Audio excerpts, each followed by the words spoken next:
Silver market had another hit today, down 2.5%. And why was it down? Well, I really don't know the fundamental reasons, and I suppose I could go to a mainstream media webpage and they might tell me, but after reading the reason why the Dow was down today, I'm not going to believe it. And this is a stock in which we were told today, with a 2.5% loss, we were told that it was down because of earnings and consumer confidence data. Really, we were told this. And I'm at the point now where it just sickens me to continuously read these articles, people still believing in them, and they're still getting away with it because those weren't the reasons. Every day you see stocks go up or down, they'll give you a reason. It's not like it'll be the best reason or the actual reason, but they will give you a reason. And I pointed out, it's a form of gambling. And we're in a form of gambling where the institutions are doing whatever is in their best interest, whatever the interest may be. And I normally don't know what a lot of them happen to be, at least in specific details. But that's why I think the sell-off came into play. It's not because of the data. They will say it all the time. After all, if you think that you're going to get poor earnings here, maybe a bad unemployment rate, then I'm going to short the market. And they say, well, investors uh, ignored the fact on this, and then good news on this got the markets to go higher. They make up a reason for whatever. The start of the video was from last Friday's video, and today stocks surged Thursday after another strong batch of earnings reports revived optimism about the economic recovery. Encouraging signs of growth in Europe added to the upbeat mood.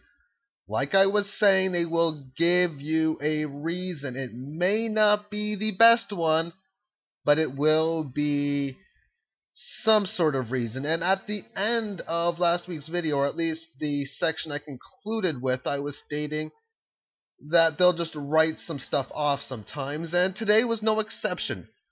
Traders largely wrote off a jump in the number of people seeking unemployment benefits for the first time. This is information I reported last Friday because I have seen it in the past. They are doing the same old things over and over. It's like they just need to ignore these types of information, like it doesn't matter towards the economic situation. And the paragraph moves on, stating the increase was likely skewed by seasonal factors. Instead, like I was saying in the other video, they'll say other things that were good. Instead, investors focused on earnings from a broad range of companies that showed businesses aren't seeing a slowdown in the recovery. News of corporate deals also lifted shares. And that's very interesting. How many times have they used the word recovery in the last 18 months or so? 16, 14 months. They have been spewing this economic recovery for quite some time. And the reasons, at least on this channel, I have been commenting on the economic collapse is nothing or very little to do with the stock market, but towards the dollar market, the fiat global currencies of the world, whether it's the Federal Reserve US notes, whether it's the euro, the RMB, the Canadian dollar, the Aussie dollar, you name it, it's pretty much all the same. And they say encouraging signs of growth in Europe.